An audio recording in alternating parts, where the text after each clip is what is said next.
السلام علیکم ورحمۃ اللہ وبرکاتہ۔ علی بن سفیان گہری سوچ میں پڑ گیا۔ کماندار جو اطلاع دینے آیا تھا، اس نے علی بن سفیان کے قریب آ کر آہستہ سے کہا، ایک عیسائی لڑکی کا لاپتہ ہو جانا تو اتنا اہم واقعہ نہیں، مگر اہم یہ ہے کہ فخر المصری نام کا کماندار بھی رات سے لاپتہ ہے۔ سنتریوں کے نے بتایا ہے کہ وہ لڑکیوں کے خیمے میں گیا تھا، وہاں سے زخمیوں کے خیموں کی طرف گیا اور پھر کہیں نظر نہ آیا۔ رات وہ گشت پر نکلا تھا۔ علی بن سفیان نے ذرا سوچ کر کہا، یہ اطلاع سلطان تک ابھی نہ جائے، رات کے اس وقت کے تمام سنتریوں کو اکٹھا کرو۔ جب فخر گشت پر نکلا تھا، اس نے سلطان صلاح الدین ایوبی کے محافظ دستے کے کماندار سے کہا کہ کل سلطان کے ساتھ جو محافظ ساحل تک گئے تھے انہیں لاؤ۔ وہ وہیں تھے، چاروں سامنے آ گئے تو علی بن سفیان نے ان سے کہا، کل جہاں تم تھے تاجروں اور لڑکیوں کو دیکھا تھا، وہاں فوراً پہنچو۔ اگر وہ تاجر ابھی تک وہیں ہیں تو انہیں حراست میں لے لو اور وہیں میرا انتظار کرو، اور اگر جا چکے ہوں تو فوراً واپس آؤ۔ محافظ روانہ ہو گئے تو علی بن سفیان لڑکیوں کے خیمے تک گیا۔ 6 لڑکیاں باہر بیٹھی تھیں اور سنتری کھڑا تھا۔ علی نے لڑکیوں کو اپنے سامنے کھڑا کر کے عربی زبان میں پوچھا، 7ویں لڑکی کہاں ہے؟ لڑکیوں نے ایک دوسرے کی طرف منہ دیکھا اور سر ہلایا۔ علی بن سفیان نے کہا، تم سب ہماری زبان سمجھتی ہو؟ لڑکیاں اسے حیران سا ہو کے دیکھتی رہیں۔ علی ان کے چہرے اور ڈیل ڈول سے شک میں پڑ گیا تھا اور وہ لڑکیوں کے پیچھے جا کھڑا ہوا اور عربی زبان میں کہا، ان لڑکیوں کے کپڑے اتار کر ننگا کر دو اور 12 وحشی قسم کے سپاہی بلا لاؤ۔ تمام لڑکیاں بدک کر پیچھے کو مڑیں۔ دونوں نے بیک وقت بولنا شروع کر دیا۔ وہ عربی زبان بول رہی تھی، لڑکیوں کے ساتھ تم ایسا سلوک نہیں کر سکتے۔ ایک نے کہا، ہم تمہارے خلاف نہیں لڑیں۔ علی بن سفیان کی ہنسی نکل گئی۔ اس نے کہا، میں تمہارے ساتھ بہت اچھا سلوک کروں گا۔ تم نے جس طرح ایک ہی دھمکی سے عربی بولنا شروع کر دی ہے، اب بغیر کسی دھمکی کے یہ بتاؤ کہ 7ویں لڑکی کہاں ہے؟ سب نے لا علمی کا اظہار کیا۔ علی نے کہا، میں اس سوال کا جواب لے کر رہوں گا۔ تم نے سلطان پر ظاہر کیا ہے کہ تم ہماری زبان نہیں جانتی، اب تم ہماری زبان ہماری طرح بول رہی ہو، کیا میں تمہیں چھوڑ دوں گا؟ اس نے سنتری سے کہا، انہیں خیمے کے اندر بٹھا دو، رات کے سنتری آ گئے ہیں۔ فخر المصری کی گشت کے وقت سے سنتریوں سے علی بن سفیان نے پوچھ گچھ کی۔ آخر لڑکیوں کے خیمے والے سنتری نے بتایا کہ فخر رات اسی یہاں کھڑا کر کے زخمیوں کے خیمے کی طرف گیا تھا۔ تھوڑی دیر بعد اسے اس کی آواز سنائی دی، کون ہو تم؟ نیچے آؤ۔ سنتری نے ادھر ادھر دیکھا تو اندھیرے میں اسے کچھ بھی نظر نہ آیا۔ سامنے مٹی کے ٹیلے پر اسے ایک آدمی کا سایہ نظر آیا تو وہ سایہ وہیں غائب ہو گیا۔ علی بن سفیان فوراً وہاں گیا۔ یہ ٹیلہ ساحل کے قریب تھا، اس کی مٹی ریتلی تھی۔ ایک جگہ سے صاف پتہ چل رہا تھا کہ وہاں کوئی اوپر گیا ہے۔ وہاں زمین پر 2 قسم کے پاؤں کے نشان تھے۔ ایک نشان تو مرد کا تھا جس نے فوجیوں والا جوتا پہن رکھا تھا، دوسرا نشان چھوٹے جوتے کا تھا اور زنانہ لگتا تھا۔ زمین کچی اور ریتلی تھی۔ زنانہ نشان جدھر سے آیا تھا علی بن سفیان ادھر کو چل پڑا۔ یہ نشان اسے اس خیمے تک لے گیا جہاں موبی رابن سے ملی تھی۔ اس نے خیمے کا پردہ اٹھایا اور اندر چلا گیا۔ اس کی چہرہ شناس نگاہوں نے زخمی قیدیوں کو دیکھا، سب کے چہرے وہاں پہ رابن بیٹھا ہوا تھا۔ اس نے علی بن سفیان کو دیکھا اور فوراً ہی کراہنے لگا جیسے اسے درد اچانک دورہ پڑا ہو۔ علی نے اسے کندھے سے پکڑ کر اٹھایا اور خیمے سے باہر لے گیا۔ اس سے پوچھا، رات کو ایک قیدی لڑکی کس خیمے میں آئی تھی؟ کیوں آئی تھی؟ رابن اسے ایسی نظروں سے دیکھنے لگا جس میں حیرت تھی اور ایسا تاثر بھی جیسے وہ کچھ سمجھا ہی نہ ہو۔ علی بن سفیان نے اسے آہستہ سے کہا، تم میری زبان سمجھتے ہو؟ دوست، میں تمہاری زبان سمجھتا ہوں، بول سکتا ہوں، لیکن تمہیں میری زبان میں جواب دینا ہوگا۔ رابن اس کا منہ دیکھتا رہا۔ علی نے سنتری سے کہا، اسے خیمے سے باہر رکھو۔ علی بن سفیان خیمے کے اندر چلا گیا اور قیدیوں سے ان کی زبان میں پوچھا، رات کو لڑکی اس خیمے میں کتنی دیر رہی؟ اپنے آپ کو اذیت میں نہ ڈالو۔ سب چپ رہے مگر ایک اور دھمکی سے ایک زخمی نے بتا دیا کہ لڑکی خیمے میں آئی تھی اور رابن کے پاس بیٹھی یا لیٹی رہی۔ یہ زخمی سمندر سے جلتے جہاز سے کودا تھا۔ اس نے آگ کا بھاؤ اور پانی کا بھی قہر دیکھا تھا۔ وہ اتبا زخمی تھا جتنا خوف زدہ تھا۔ وہ کسی اور مصیبت میں پڑنے کے لیے تیار نہیں تھا۔ اس نے بتایا کہ اسے یہ معلوم نہیں کہ رابن اور لڑکی کے درمیان کیا باتیں ہوئیں اور لڑکی کون تھی۔ اسے یہ بھی معلوم نہیں تھا کہ رابن کا عہدہ کیا ہے۔ وہ اس کے صرف نام سے واقف تھا۔ اس نے یہ بھی بتا دیا کہ رابن اس کیمپ میں آنے تک بالکل تندرست تھا۔ یہاں آ کر وہ اس طرح کرانے لگا جیسے اسے اچانک کسی بیماری کا دورہ پڑ گیا۔ علی بن سفیان ایک محافظ کی رہنمائی میں ان 5 آدمیوں کو دیکھنے چلا گیا جو تاجروں کے بحروپ میں کچھ زیادہ دور خیمہ زن تھے۔ محافظوں نے انہیں الگ بٹھا رکھا تھا۔ علی کو انہوں نے پہلے اطلاع یہ دی کہ ان کے پاس کل 2 اونٹ تھے مگر آج ایک ہی ہے۔ یہی اشارہ کافی تھا۔ وہ اس سوال کا کوئی تسلی بخش جواب نہ دے سکے کہ دوسرا اونٹ کہاں ہے۔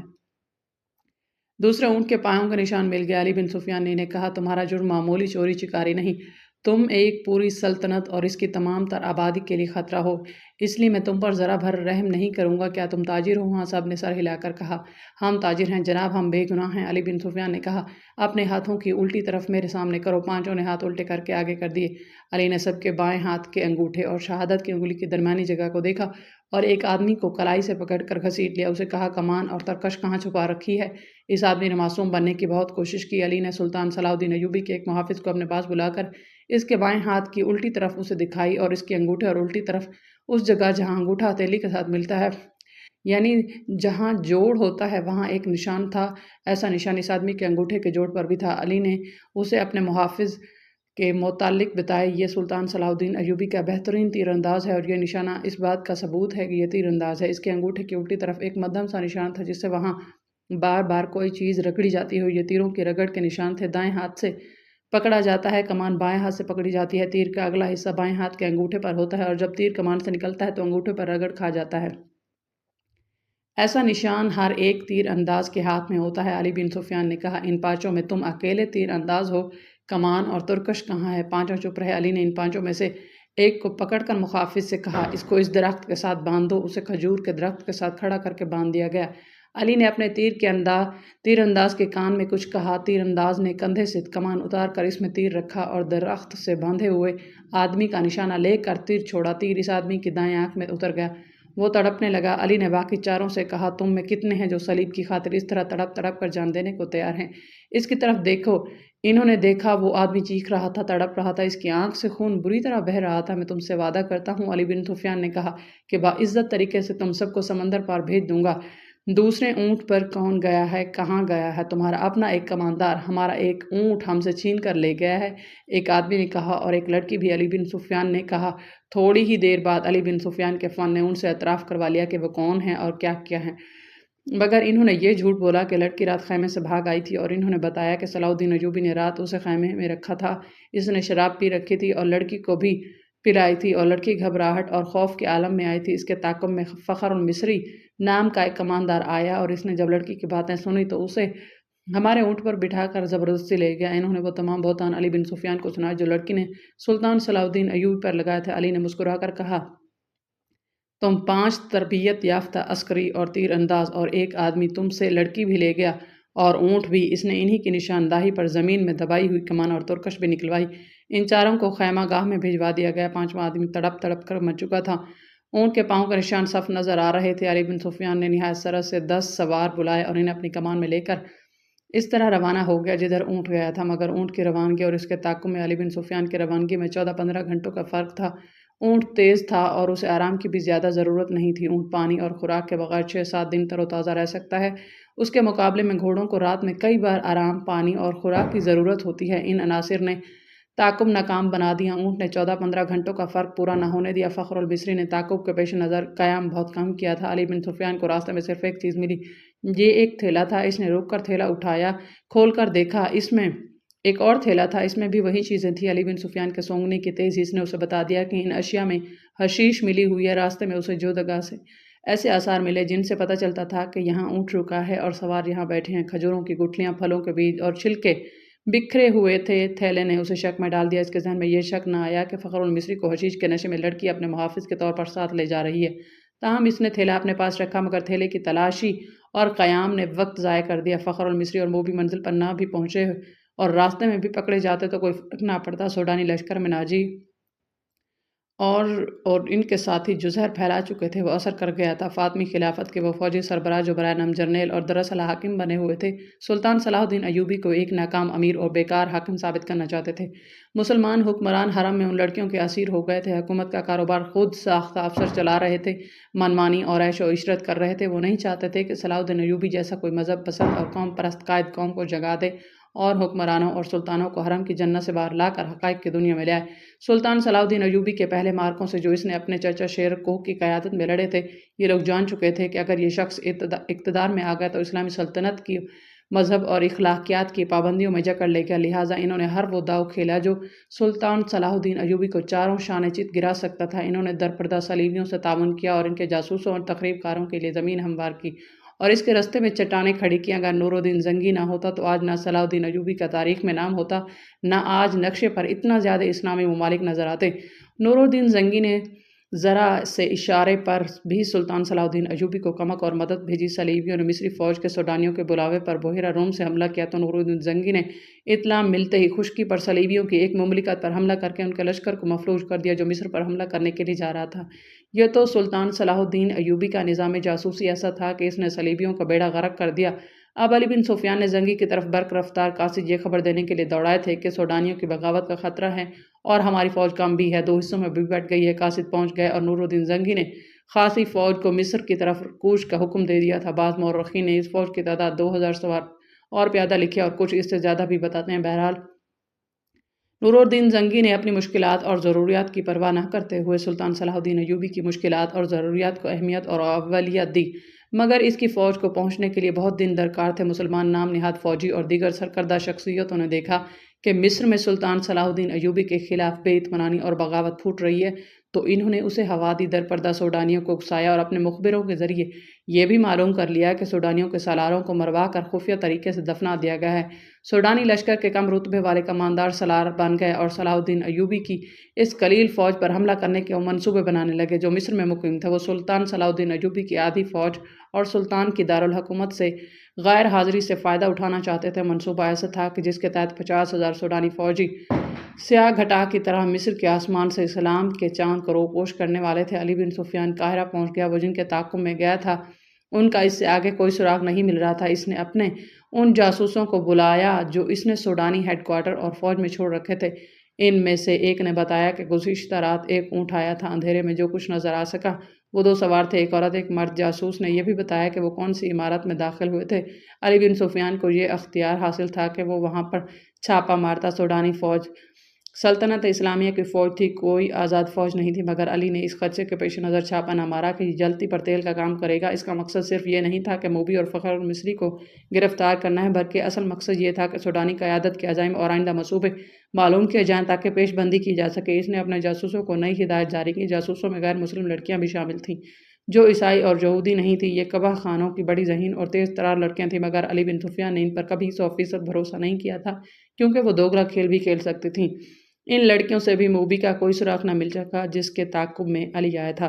4 روز علی بن سفیان دارالحکومت سے باہر مارا پھرتا رہا۔ اس کا دائرہ کار سوڈانی فوجی قیادت کے ارد گرد کا علاقہ تھا۔ 5ویں رات وہ باہر کھلے آسمان تلے بیٹھا اپنے 2 جاسوسوں سے رپورٹ لے رہا تھا۔ اس کے تمام آدمیوں کو معلوم ہوتا تھا کہ وہ کس وقت وہ کہاں ہوتا ہے۔ اس کے گروہ کا ایک آدمی کو ساتھ لیے اس کے پاس آیا اور کہا، یہ اپنا نام فخر المصری بتاتا ہے، جھاڑیوں میں ڈگمگاتا گرتا اور اٹھتا ہے۔ میں نے اس سے بات کی تو کہنے لگا کہ مجھے میری فوج تک پہنچا دو، اس سے اچھی طرح بولا بھی نہیں جاتا۔ اس دوران فخر المصری بیٹھ گیا تھا۔ تم وہی کماندار ہو جو محاذ سے ایک لڑکے کے ساتھ بھاگے ہو؟ علی بن سفیان نے اسے پوچھا۔ میں سلطان کی فوج کا بھگوڑا ہوں، فخر نے حقلاتی لڑکھڑاتی زبان میں کہا۔ سزائے موت کا حقدار ہوں، لیکن میری پوری بات سن لیں ورنہ تم سب کو سزائے موت ملے گی۔ علی بن سفیان اس کے لب و لہجے سے سمجھ گیا تھا کہ یہ شخص نشے میں ہے یا نشے کی طلب نے اس کا یہ حال کر رکھا ہے۔ وہ اسے اپنے دفتر میں لے گیا اور اسے وہ تھیلا دکھایا جو اسے راستے میں پڑا ملا تھا۔ پوچھا، یہ تھیلا تمہارا ہے اور تم اس سے یہ چیزیں کھاتے رہے ہو؟ ہاں، فخر المصری نے جواب دیا، وہ مجھے اسی سے کھلاتی تھی۔ اس کے سامنے وہ تھیلا بھی پڑا تھا جو تھیلے کے اندر سے نکلا۔ علی نے اس میں سے چیزیں نکال کر سامنے رکھ لی تھی۔ فخر نے یہ چیزیں دیکھی تو جھپٹ کر مٹھائی کی قسم کا ایک ٹکڑا اٹھا لیا۔ علی نے جھپٹ کر اس کے ہاتھوں پر اپنا ہاتھ رکھ دیا۔ فخر نے بےتابی سے کہا، خدا کے لیے مجھے یہ کھانا دو، میری جان اور روح اسی میں ہے۔ مگر علی نے اس سے وہ ٹکڑا چھین لیا اور اسے کہا، مجھے ساری واردات سناؤ، پھر یہ ساری چیزیں اٹھا لینا۔ فخر المصری نڈھال اور بے جان ہو رہا تھا۔ علی بن سفیان نے اسے ایک سفوف کھلا دیا جو حشیش کا تھوڑا تھا۔ فخر نے اسے تمام تر واقعہ سنا دیا کہ وہ کیمپ سے لڑکی کے تعاقب میں کس طرح گیا تھا۔ تاجروں نے اسے قہوہ پلایا تھا جس کے اثر وہ کسی اور ہی دنیا میں جا پہنچا۔ صلیبی جاسوسوں نے اس سے جو باتیں کی وہ بھی اس نے بتائیں، اور پھر لڑکی کے ساتھ اس نے اونٹ پر جو سفر کیا تھا وہ اس طرح سنایا کہ مسلسل چلتے رہے۔ اونٹ نے بڑی اچھی طرح ساتھ دیا۔ رات کو وہ تھوڑی دیر قیام کرتے، لڑکے اسے کھانا کو دوسرے تھیلے میں سے چیزیں دیتی تھی اور وہ اپنے آپ کو بادشاہ سمجھتا تھا۔ لڑکی نے اسے اپنی محبت کا یقین دلایا اور شادی کا وعدہ کیا تھا، اور شرط یہ رکھی تھی کہ وہ اسے سوڈانی کماندار کے پاس پہنچا دے۔ وہ راستے میں ہی لڑکی کو شادی کے بغیر بیوی بنانے کی کوشش کرتا رہا، لیکن لڑکی اسے اپنی باہوں میں لے کر پیار اور محبت سے ایسے ارادے اور خواہش کو مار دیتی۔